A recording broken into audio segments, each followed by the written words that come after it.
श्री शिवाय नमस्तुभ्यम।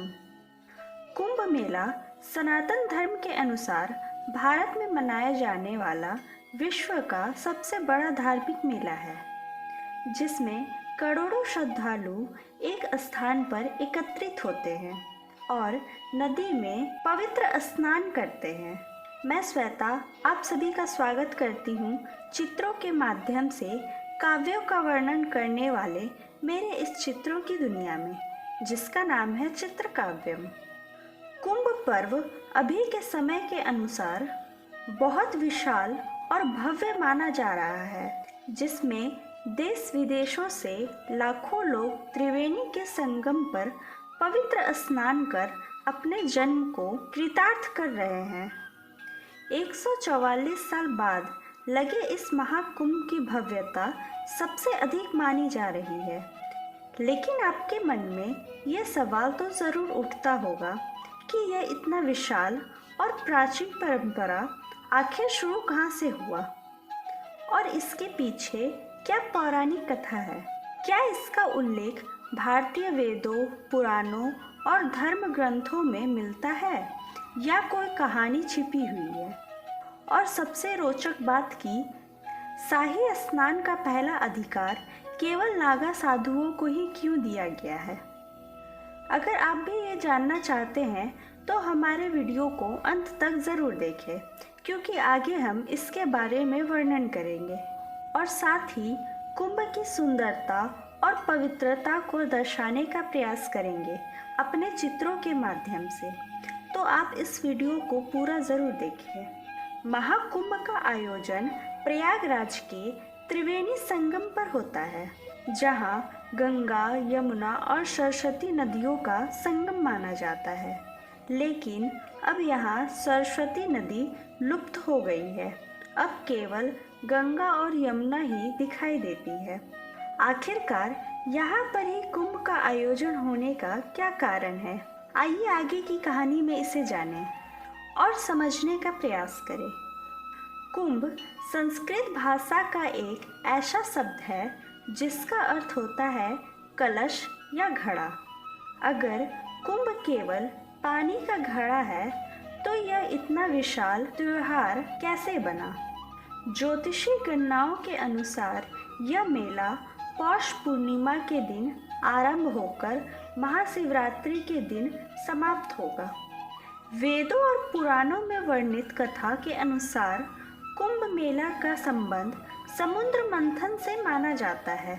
विष्णु पुराण में कहा जाता है कि अमृत पाने के लिए देवताओं ने समुद्र मंथन करने का विचार किया।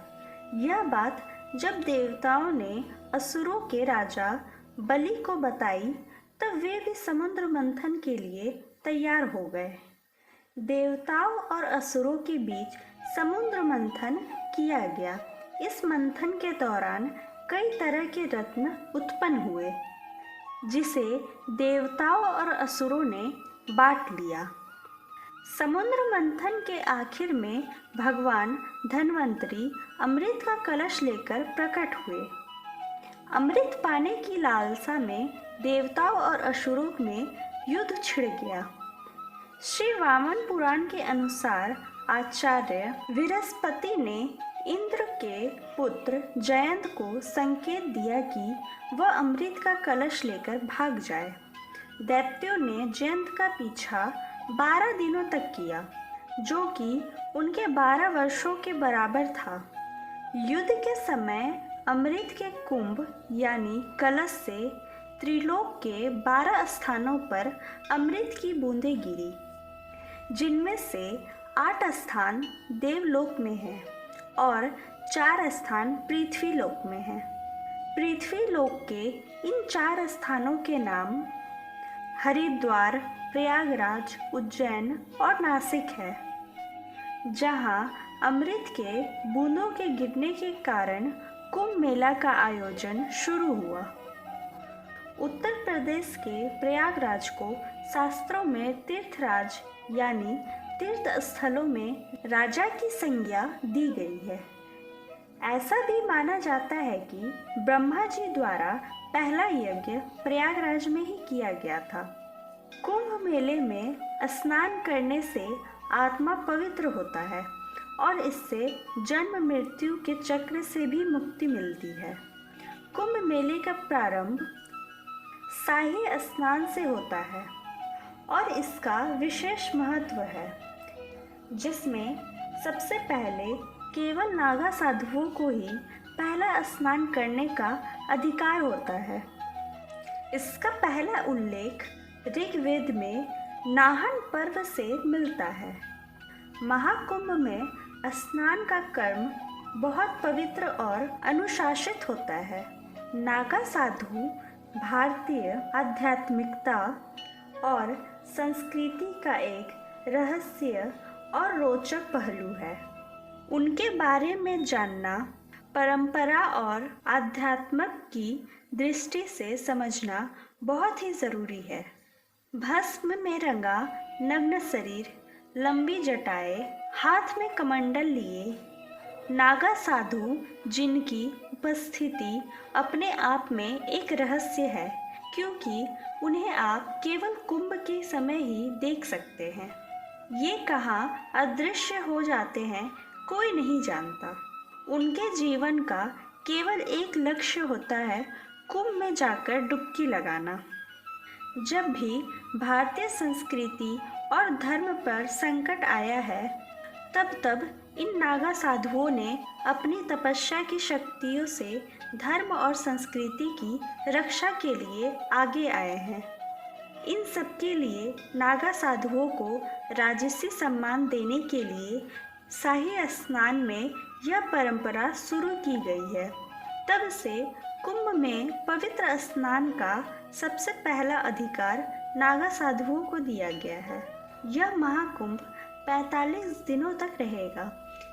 इससे आप अंदाज़ा लगा सकते हैं कि यह विश्व स्तर का एक विशाल आयोजन है, जिसमें देश विदेशों से लाखों लोग इसका हिस्सा बनने के लिए उपस्थित होंगे।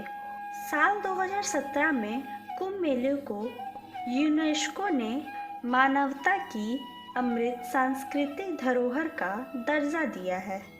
कहते हैं कि जो भी व्यक्ति कुंभ में स्नान कर लेता है, उसके सभी पाप मिट जाते हैं और उनकी सभी मनोकामनाएं पूर्ण होती है। अगर आपको हिंदुस्तान में रहने का सौभाग्य मिला है, तो आपको इस महाकुंभ में एक बार अवश्य जाना चाहिए। यहाँ पर आपको एक अलग ही दिव्य ऊर्जा और पॉजिटिव एनर्जी महसूस होगी। अगर आपको ये वीडियो और कुंभ मेले का पेंटिंग पसंद आया हो तो इसे एक लाइक ज़रूर करें और हमें कमेंट करके ज़रूर बताएं कि आपको ये स्टोरी कैसा लगा। आप भी एक सनातनी हैं और चाहते हैं कि हमारे सनातन धर्म की जानकारी और पौराणिक कथाओं की जानकारी दुनिया के कोने कोने तक पहुँचे, तो आप में इस वीडियो को ज़्यादा से ज़्यादा शेयर करें, ताकि हमारा पेंटिंग के माध्यम से काव्यों का वर्णन करने का यह छोटा सा प्रयास सफल हो सके। और ऐसी ही आध्यात्म की जानकारी पाने के लिए मेरे चैनल चित्र काव्यम को सब्सक्राइब कर ले, ताकि आपको सभी वीडियो की जानकारी प्राप्त हो। और अंत तक हमारी वीडियो देखने के लिए आप सभी का बहुत बहुत धन्यवाद। फिर मिलेंगे एक नई वीडियो के साथ।